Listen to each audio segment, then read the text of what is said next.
Hello bull trackers दोस्तों, जब 2020 में कोविड का क्रैश आया तो उसके कुछ महीनों के बाद से मार्केट में हमें रिकवरी देखने को मिली। और उस वक्त ज़्यादातर जो नए इन्वेस्टर्स थे, रिटेल इन्वेस्टर्स थे, वो वेट एंड वॉच मोड में थे, वो मार्केट को ऑब्जर्व कर रहे थे। लेकिन 2021 के बाद से मार्केट में एक ज़बरदस्त रैली हमें देखने को मिली। और उस रैली का परिणाम क्या हुआ कि जो नए नए लोग थे, जिनको स्टॉक मार्केट्स के बारे में ABCD भी नहीं पता था, उन्होंने ताबड़तोड़ अपने डीमैट्स अकाउंट्स खोले और पैसे जुटाए और मार्केट में इन्वेस्ट कर लिया। और उसके बाद क्या हुआ, आज की डेट में अगर आप देखें तो उनमें से ज़्यादातर लोगों के पोर्टफोलियो जो हैं वो लॉस में चल रहे हैं। और इस रैली में भी उनमें से एक छोटे परसेंटेज का जिनके पोर्टफोलियो लॉस में थे वो रिकवर भी कर गए, लेकिन ज़्यादातर लोगों के पोर्टफोलियो अभी भी लॉस में है। तो जब 2021 में वो रोज़ रोज़ मार्केट को ऊपर जाता हुआ देखते थे तो वो फ्रस्ट्रेटेड हो जाते थे। उन्हें लगता था कि उन्होंने रैली मिस कर दी और उसी फ्रस्ट्रेशन में वो खरीदना शुरू करते थे। लेकिन आज उसका परिणाम क्या है? आज उनका परिणाम ये है कि कईयों के पोर्टफोलियोज तो 30-40% तक भी लॉस में चले गए हैं। तो ये कुछ ऐसा ही एक्सपीरियंस है जैसा जब आप बाजार में जाते हैं और आपको छोले भटूरे दिख जाते हैं और आप पेल के खा लेते हैं, फिर बाद में आपको रिग्रेट होता है कि काश मैं नहीं देखता और नहीं खाता तो शायद मैं अच्छे स्टेट में होता। तो ये नतीजा होता है FIIs की tried and tested pump and dump strategy की। और ये स्ट्रेटजी कैसे काम करती है दोस्तों, आप जानते हैं कि मार्केट को तब तक खरीदते जाओ जब तक कि ये बहुत ज़्यादा हाई लेवल तक नहीं पहुंच जाए, क्योंकि जैसे ही उस लेवल तक पहुंचेगा तो रिटेल और रॉबिनहुड जो हैं खरीदना शुरू करेंगे। और जैसे ही उनका टर्नओवर, उनका वॉल्यूम मार्केट में दिखने लगे, उनको बेचकर निकल जाओ। और यही हुआ 2021 के बाद। हमने देखा कि मार्केट ऑल टाइम हाई पर पहुंचा और रिटेल और रॉबिनहुड बड़ी मात्रा में स्टॉक्स को खरीदे और FIIs बेचकर निकल गए। और 2022 में अब तक उन्होंने करीब 2.2 लाख करोड़ की सेलिंग की। लेकिन दोस्तों, यहां पर रॉबिनहुड का एक लेट कमर ग्रुप भी है जिसने इस पूरी रैली में कोई इन्वेस्टमेंट नहीं किया और वो मार्केट को रोज ऊपर जाते हुए देख रहा है और सोच रहा है कि हाय, मैंने इस रैली को मिस कर दिया। अगर मैं 1 साल पहले मार्केट में लगा था तो मैं अब तक करोड़पति बन गया होता। तो वो एक ग्रुप तैयार बैठा है बायर बनने के लिए। तो यहां पर यह प्रश्न उठता है कि ये जो रैली हो रही है, कहीं ये FIIs की pump and dump scheme version 2 तो नहीं है? तो आइए दोस्तों, पहले देखते हैं कि मार्केट में क्या हो रहा है। पिछले वीडियो में दोस्तों मैंने आपके साथ सेक्टर स्पेसिफिक कुछ डेटा शेयर किया था कि किस सेक्टर में FIIs बाइंग कर रहे हैं और किस में सेलिंग कर रहे हैं। तो एक और मैं डेटा आपके साथ शेयर करता हूं सेक्टर स्पेसिफिक, जिसमें हम कंपेयर करेंगे कि पिछले 1 महीने में जो है कितने रिटर्न हमें सेक्टर वाइज मिले हैं और 1 साल में कितने मिले हैं। तो उसमें आप देखेंगे कि आप पाएंगे कि जिनमें पिछले 1 साल में सेलिंग हुई है उसमें कुछ बाइंग होती हुई हमें दिख रही है, और जिसमें 1 साल में बाइंग हुई है उसमें कुछ सेलिंग होती हुई दिख रही है। तो एक तरीके का सेक्टर चर्निंग के भी इंडिकेशन हमें दिख रहे हैं। तो आइए पहले हम 1 महीने के सेक्टर स्पेसिफिक रिटर्न को देखते हैं। तो इसमें जो टॉप परफॉर्मर रहा वो है मेटल सेक्टर, जिसमें हमें 20% का गेन देखने को मिला। इसके बाद बैंकिंग और फाइनेंस, इसमें हमें 12 से 13% का रिटर्न देखने को मिला। और ऑयल एंड गैस में हमें करीब 11% का रिटर्न देखने को मिला। वहीं FMCG और हेल्थ केयर और फार्मा जो है अंडर परफॉर्मर रहे और इसमें हमें 2 से 3% का रिटर्न देखने को मिला। वहीं अगर आप एनुअल 1 साल का परफॉर्मेंस देखें तो उसमें जो टॉप परफॉर्मर कौन से रहे वो थे एनर्जी, जिसमें करीब 38% का रिटर्न दिया, ऑटो जिसने करीब 26% का रिटर्न दिया, एंड ऑयल एंड गैस जिसमें 23% का रिटर्न हमें देखने को मिला। वहीं जो अंडर परफॉर्मर रहे या जिन्होंने ईयरली टाइम फ्रेम में लॉस दिया वो थे IT, pharma and health care. तो क्लियरली जो हाई ग्रोथ सेक्टर्स थे IT और फार्मा और जिनकी डिपेंडेंसी जो है फॉरेन मार्केट्स में थी, उसमें FIIs की सेलिंग होती हुई दिख रही है। और उन सेक्टर्स में जिसमें डोमेस्टिक कंजम्पशन की स्टोरी है उसमें हमें बाइंग होती हुई दिख रही है। और क्लियरली आप डेटा में भी देख सकते हैं कि जिन सेक्टर्स में बहुत ज़्यादा सेलिंग हुई है उसमें दोबारा से बाइंग होती हुई दिख रही है। तो अच्छी खासी बाइंग होती हुई हमें दिख रही है पिछले 2 महीनों में। और पिछले 8 हफ्तों का अगर आप डेटा देखें तो 8 में से 7 वीक्स में ऐसा हुआ है कि मार्केट ने पॉजिटिव रिटर्न दिया है और 2 महीने के टाइम फ्रेम में निफ्टी ने करीब 16% का रिटर्न दिया है। अगर आप FIIs की स्टैटिस्टिक्स देखें तो वो भी काफी ज्यादा एनकरेजिंग है। जुलाई के महीने में उन्होंने करीब 5000 करोड़ की जो है नेट बाइंग की थी और 9 महीने के बाद वो नेट बायर बने थे मंथली बेसिस पर, और अगस्त में तो उन्होंने उससे भी ज्यादा बाइंग की है और करीब 22,500 करोड़ की बाइंग ऑलरेडी अभी तक उन्होंने कर दी है। तो अगर आप आधे अगस्त का और जुलाई का डेटा देखें तो 30,000 करोड़ की उन्होंने बाइंग कर डाली है, और अगर आप पूरे 2022 का डेटा देखें तो 2.2 लाख करोड़ की सेलिंग के बाद उन्होंने करीब 30,000 करोड़ की बाइंग की है। और सिर्फ फ्राइडे का ही डेटा देखें तो FIIs ने 3,000 करोड़ की जो है बाइंग कर डाली है। तो उनकी बाइंग की स्पीड दिन पर दिन बढ़ती जा रही है और वही मार्केट में उनके प्राइजेस में रिफ्लेक्ट होता हुआ दिख रहा है। तो ये जो सडन FIIs का जो टर्न अराउंड हुआ है उसकी क्या वजह बताई जा रही है, अब वो क्यों खरीद रहे हैं ये तो वही जाने, लेकिन मार्केट इसे कैसे इंटरप्रेट कर रहा है कि FIIs क्यों खरीद रहे हैं। उसके जो कई रीजंस बताए जा रहे हैं। पहला ये कि उन्हें लग रहा है कि इन्फ्लेशन अब पीक आउट हो गया है, इससे ज़्यादा अब इन्फ्लेशन नहीं होगा। दूसरी चीज़ कि क्रूड के प्राइस में करीब 20% की गिरावट जो है हो रही है, और जो इन्फ्लेशन का डेटा आया है उसमें थोड़ी सी गिरावट होती हुई दिखी है। तो जून के महीने में जो 9.1% था यूएस में इन्फ्लेशन, वो अब गिर के 8.5% का हो गया है। तो जो इन्फ्लेशन का डेटा है, CPI का डेटा है, वो सॉफ्टर देन एक्सपेक्टेड है। तो ऐसा लोग अनुमान लगा रहे हैं कि शायद FII इसलिए बाइंग कर रहे हैं क्योंकि FIIs को शायद लगता है कि अब रेट को फर्दर बढ़ाने की ज़रूरत नहीं पड़ेगी और सब कुछ जो है नॉर्मल हो गया है, यहाँ से इकॉनमी और मार्केट्स ऊपर ही जाएंगे, इसीलिए FIIs बाइंग कर रहे हैं, ऐसा मार्केट सोच रहा है। लेकिन दोस्तों इतनी सारी गुड न्यूज़ है मार्केट में और ये सिर्फ FIIs को दिख रही है, DIIs को नहीं दिख रही है, और इतनी सारी अच्छी न्यूज़ होने के बावजूद भी DIIs जो हैं सेलिंग कर रहे हैं। ऐसा क्यों हो रहा है? आप देखिए यूएस में CPI 9.1% से गिर के 8.5% तो हो गया, लेकिन अभी भी ये 40% के हाईएस्ट लेवल पर चल रहा है।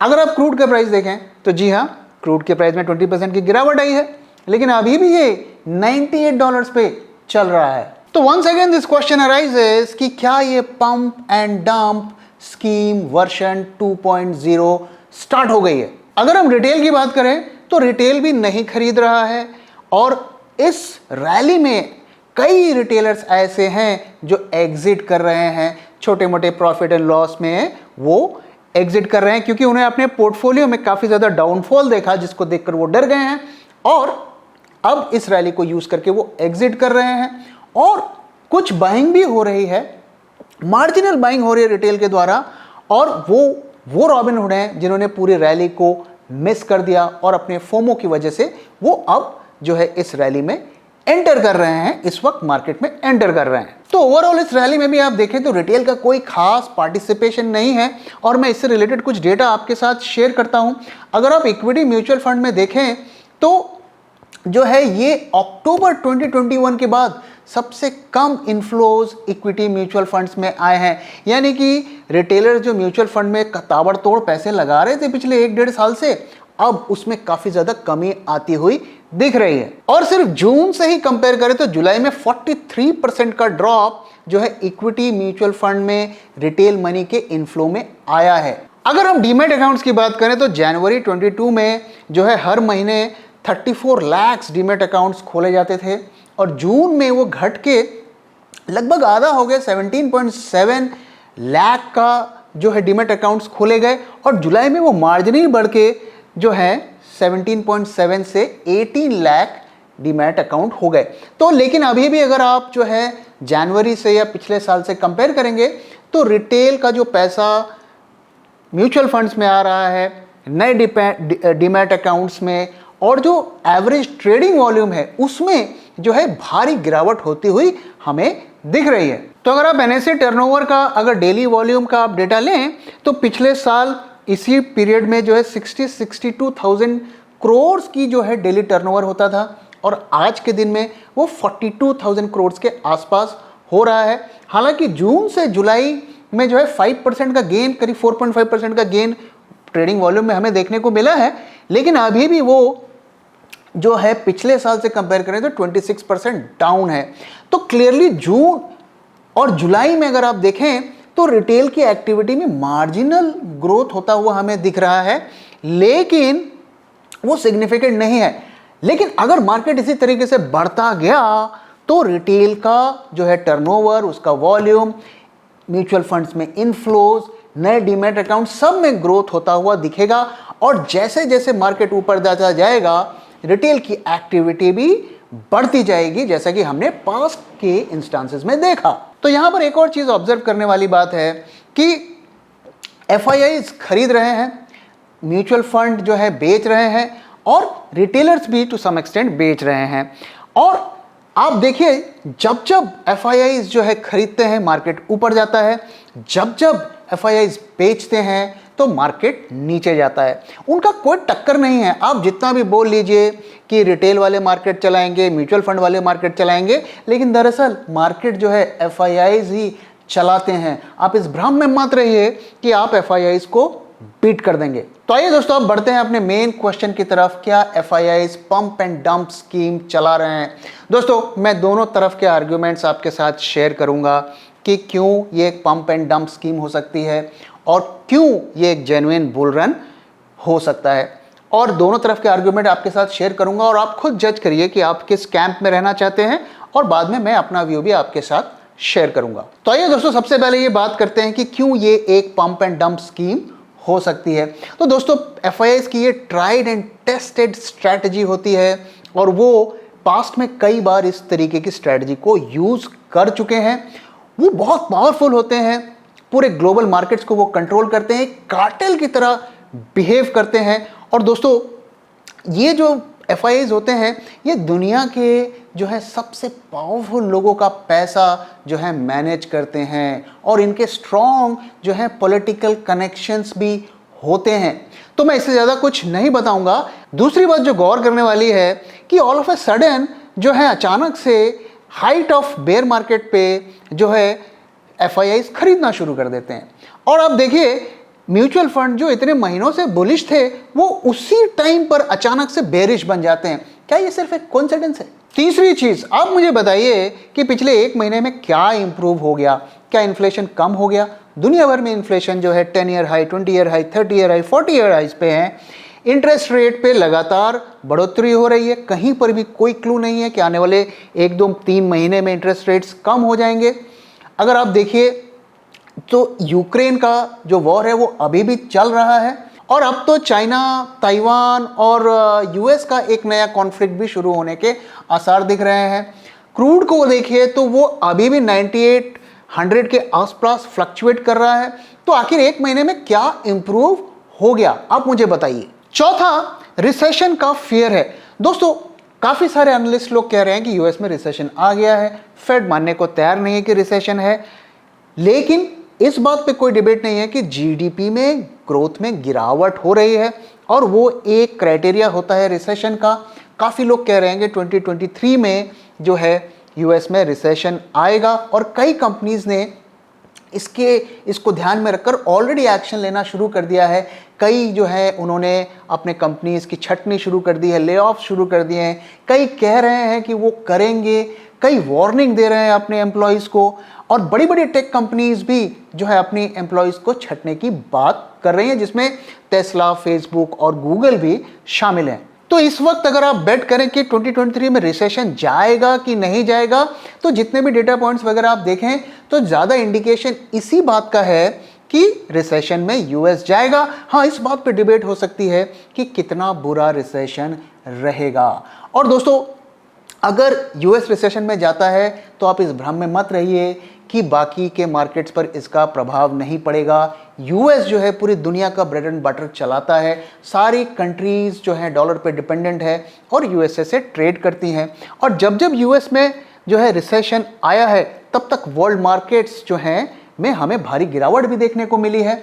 और मैं इससे रिलेटेड एक इंटरेस्टिंग डेटा आपके साथ शेयर करता हूँ।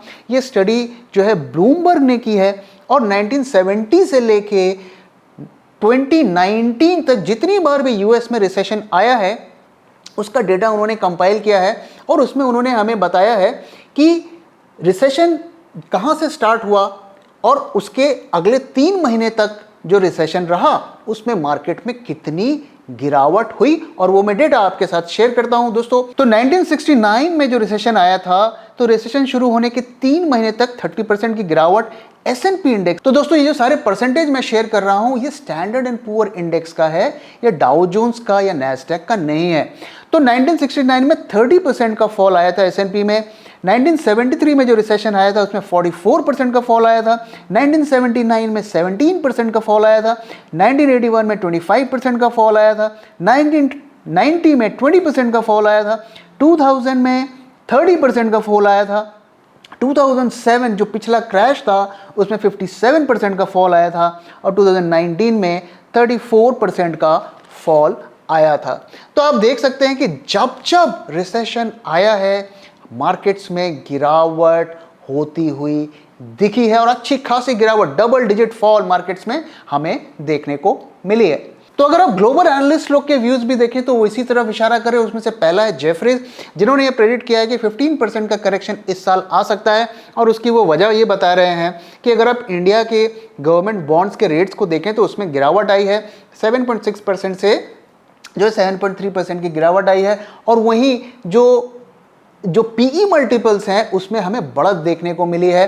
तो इसका जो डिफरेंस है वो हिस्टोरिकल एवरेज से काफ़ी हाई चला गया है, जिसकी वजह से बाजारों पर प्रेशर पड़ेगा, बाजारों से पैसा निकाला जाएगा। दूसरी तरफ बैंक ऑफ अमेरिका का भी यही व्यू है कि 10% का मिनिमम करेक्शन इस साल हो सकता है, और उसकी वो वजह ये बता रहे हैं कि जो भी ये क्रूड प्राइजेस और कमोडिटी प्राइजेस पिछले क्वार्टर में जो बढ़े हैं उसका इम्पैक्ट आगे की अर्निंग्स पर दिखेगा, और जो इंडिया की कंपनीज की अर्निंग्स में गिरावट होगी। वहीं क्रिस वुड्स का भी यही व्यू है, और वो कह रहे हैं कि I am suspicious of the rally in India and the US, और वो कह रहे हैं कि मार्केट्स में भी हमें गिरावट देखने को मिलेगी। कुछ और चीज़ों पर भी आपको ध्यान देना चाहिए कि अब जिस लेवल पर निफ्टी चल रहा है तो उसका पीई जो है हिस्टोरिकल एवरेज से 15% प्रीमियम पर जा रहा है, तो एक तरीके से वो एक्सपेंसिव टेरिटरी पर चला गया है। वहीं अगर आप इंडियन कंपनीज में एफआईआईज की होल्डिंग देखें तो वो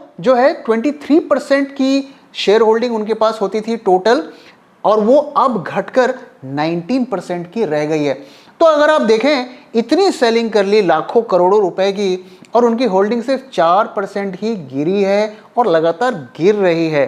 तो अब आप सोचिए कि यहाँ से अगर और वो 5% 7% होल्डिंग गिराते हैं तो मार्केट की क्या हालत हो सकती है। और जहां तक बाइंग की बात है तो जी हाँ, उन्होंने 30,000 करोड़ की बाइंग तो की है, लेकिन उससे पहले 2.2 लाख करोड़ की जो है सेलिंग भी की है। दोस्तों एक चीज़ आपको समझना पड़ेगा कि एफआईआई सेलिंग करके तभी निकल सकते हैं जब यहाँ पर बायर हो जो उनके स्टॉक्स को खरीदने को तैयार रहें। अगर उतने बड़ी क्वांटिटी में यहाँ पर उनको बायर ही नहीं मिलेगा तो वो एग्जिट कैसे लेंगे, और वही हो रहा है। जैसा कि मैंने डेटा आपके साथ शेयर किया, रिटेल का जो पार्टिसिपेशन जो है कम हो रहा है, उसका वॉल्यूम कम हो रहा है। म्यूचुअल फंड्स में भी आप देखें तो लोग कम पैसे लगा रहे हैं, तो एफआईआईज को सेलिंग को एब्जॉर्ब उतनी बड़ी क्वांटिटी में करना मुश्किल हो रहा है, और इसी वजह से उन्होंने जो है अपनी सेलिंग को रोकी। और अब देखिए क्या होगा, जैसे जैसे मार्केट ऊपर जाता जाएगा और 18,000 से ऊपर चला जाएगा, आप देखना रिटेल का जो है फ्लो वापस से मार्केट में आना शुरू होगा। नए नए लोग जो हैं अपनी एफडीआं तोड़वा कर वापस से पैसा लगाएंगे, और फिर एक fresh round of FII selling शुरू हो सकती है। और ऐसा मैं किस लिए कह रहा हूं, क्योंकि ऐसा पास्ट में कई बार हमने देखा है हिस्ट्री में। अब आइए इस बारे में बात करते हैं कि क्या ये रैली एक जेन्युइन बुल रन हो सकता है, और एफआईआई जो है यहाँ से जो है लगातार बाइंग मोड पर आ सकते हैं। ऐसा होने के पीछे क्या कारण हो सकते हैं। तो दोस्तों जैसे कि मैंने शुरू में बताया कि इन्फ्लेशन थोड़ा कूल ऑफ होता हुआ दिख रहा है, और हमें डेटा पे भी वो नज़र आ रहा है। हालांकि इस वक्त भी वो जो है मल्टी ईयर हाई लेवल्स पे चल रहा है, लेकिन अगर हम मंथ टू मंथ बेसिस पे कंपैरिजन करें तो कम हो रहा है। फेड ने भी रेट हाइक को लेकर जो है अब कोई ऐसा प्रेडिक्शन नहीं रखा है कि हम इतना बढ़ाएंगे। वो कह रहे हैं अगर डेटा अच्छा आएगा तो हम नहीं बढ़ाएंगे और डेटा बुरा आएगा तो हम बढ़ाएंगे। तो एवरीथिंग इज डेटा डिपेंडेंट। तो इसकी वजह से भी मार्केट को एक स्ट्रेंथ मिल रही है। अगली चीज़ ये है कि जैसा कि मैंने बताया कि क्रूड के प्राइस में 20% की गिरावट हो गई है। अब जो है ऐसा लग रहा है, लोग बिलीव कर रहे हैं कि 20% गिरा है, हो सकता है ये वापस से 80% पे आ जाए। तो ये भी एक बुलिश सेंटिमेंट्स को बढ़ा रहा है। कंपनीज के जो रिजल्ट आ रहे हैं वर्ल्ड वाइड में वो इतने बुरे नहीं आ रहे हैं, बेटर देन एक्सपेक्टेड है। उसमें थोड़ी बहुत गिरावट होती हुई हमें दिख रही है, लेकिन लोगों को ये लग रहा है कि यार इतनी बुरी सिचुएशन नहीं है, हम बेकार में डर रहे हैं। चौथी चीज़ ये कि अगर हम इंडिया पर्सपेक्टिव से बात करें तो इंडिया इमर्जिंग मार्केट में आता है और जो फंड या ETF फंड होते हैं जो इमर्जिंग मार्केट में लगाते हैं वो ज़्यादा पैसा इंडिया में राउट करेंगे, क्योंकि चाइना में कोविड की वजह से प्रॉब्लम्स चल रही हैं और बाकी के मार्केट में बहुत ज़्यादा अपॉर्चुनिटी नहीं है। तो ऐसा लोग मान रहे हैं कि ज़्यादा जो फंड, ग्लोबल फंड है वो वापस से इंडिया में आएगा, क्योंकि उनके पास ज़्यादा ऑप्शन नहीं है। अब मैं आपसे एक डोमेस्टिक ब्रोकर्स का जो एक सर्वे शेयर करता हूं। ये मोतीलाल ओसवाल ने ये सर्वे किया और उन्होंने डोमेस्टिक ब्रोकरेज से जो है कई सारे शेयर्स के जो है टारगेट्स के बारे में पूछा और जो टारगेट उन ब्रोकरेज ने बताया उसके बेसिस पर उन्होंने निफ्टी के टारगेट्स को प्रेडिक्ट किया।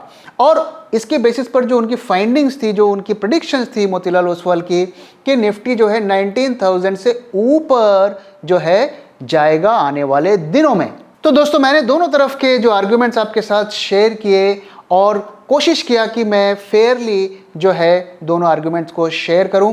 अब आप जज हैं, आपके पास दोनों डेटा पॉइंट्स हैं, आप डिसाइड करिए कि आप किस कैंप में रहना चाहते हैं। जहां तक हमारा व्यू है दोस्तों, मैंने आपके साथ शेयर किया था पिछले वीडियोस में कि ये जो रैली हो रही है ये हमें 17,600, 700 तक, 800 तक ले जा सकती है। अब हम वहां तक पहुंच गए हैं। अब आने वाले दिनों में देखना है कि क्या होता है। इससे रिलेटेड मैं किसी और वीडियो में आपके साथ बात करूंगा। लेकिन अगर आप मेरा व्यू पूछेंगे तो मैं यही बोलूंगा कि ये अभी भी एक बेयर मार्केट की रैली है और मैं बेयर मार्केट की रैली इसको तब तक मानूंगा जब तक कि यूएस से रिसेशन का फियर नहीं हट जाता। तो इस रैली को कैसे यूज करें, इससे रिलेटेड मैंने आपके साथ पहले भी इंफॉर्मेशन शेयर किया था। तो इस रैली में हमें जो है उन स्टॉक्स को में अपनी पोजीशंस को घटानी चाहिए जिनकी अर्निंग्स जो है ग्लोबल मार्केट्स में डिपेंडेंट हैं। हमें उन स्टॉक्स में भी अपनी पोजीशन घटानी चाहिए जिनके ऊपर बहुत ज़्यादा कर्जे हैं, जिनके जो है बिजनेस मॉडल क्लियर नहीं है, उन पे भी अपनी पोजीशंस हमें घटानी चाहिए। और उन स्टॉक्स को हमें एग्जिट करने का सोचना चाहिए जिन स्टॉक्स ने इन रैलीज में भी अंडर परफॉर्म किया या उनमें हमें रिकवरी अच्छी देखने को नहीं मिली। और आप चाहें तो आप हमारे पोर्टफोलियो के स्टॉक्स को रेफर कर सकते हैं। हमने कुछ स्टॉक्स आपके साथ जो फ्री कैटेगरी में आते हैं वो शेयर किए हैं, आप उन स्टॉक्स को कंसीडर कर सकते हैं। और अगर आप हमारा पेड पोर्टफोलियो चाहते हैं तो वो भी सब्सक्राइब कर सकते हैं। फॉर योर इन्फॉर्मेशन, हमारा पोर्टफोलियो पिछले इस रैली में काफ़ी अच्छा परफॉर्म कर रहा है and 17 out of 21 stocks are in positive और पोर्टफोलियो जो है प्रॉफिट में चल रहा है। तो दोस्तों इसी के साथ इस वीडियो को मैं यहाँ पे ख़त्म कर रहा हूँ और मैं जानना चाहूँगा कि आपका क्या व्यू है, आपको क्या लगता है, क्या ये एक FIIs की pump and dump scheme start हो गई है वर्जन 2.0। तो दोस्तों अगर वीडियो पसंद आया तो प्लीज़ वीडियो को लाइक करिए, अपने दोस्तों के साथ शेयर करिए और हमारे चैनल को सब्सक्राइब करिए। Thank you very much for time दोस्तों, मैं जल्दी आऊँगा एक और नए वीडियो के साथ।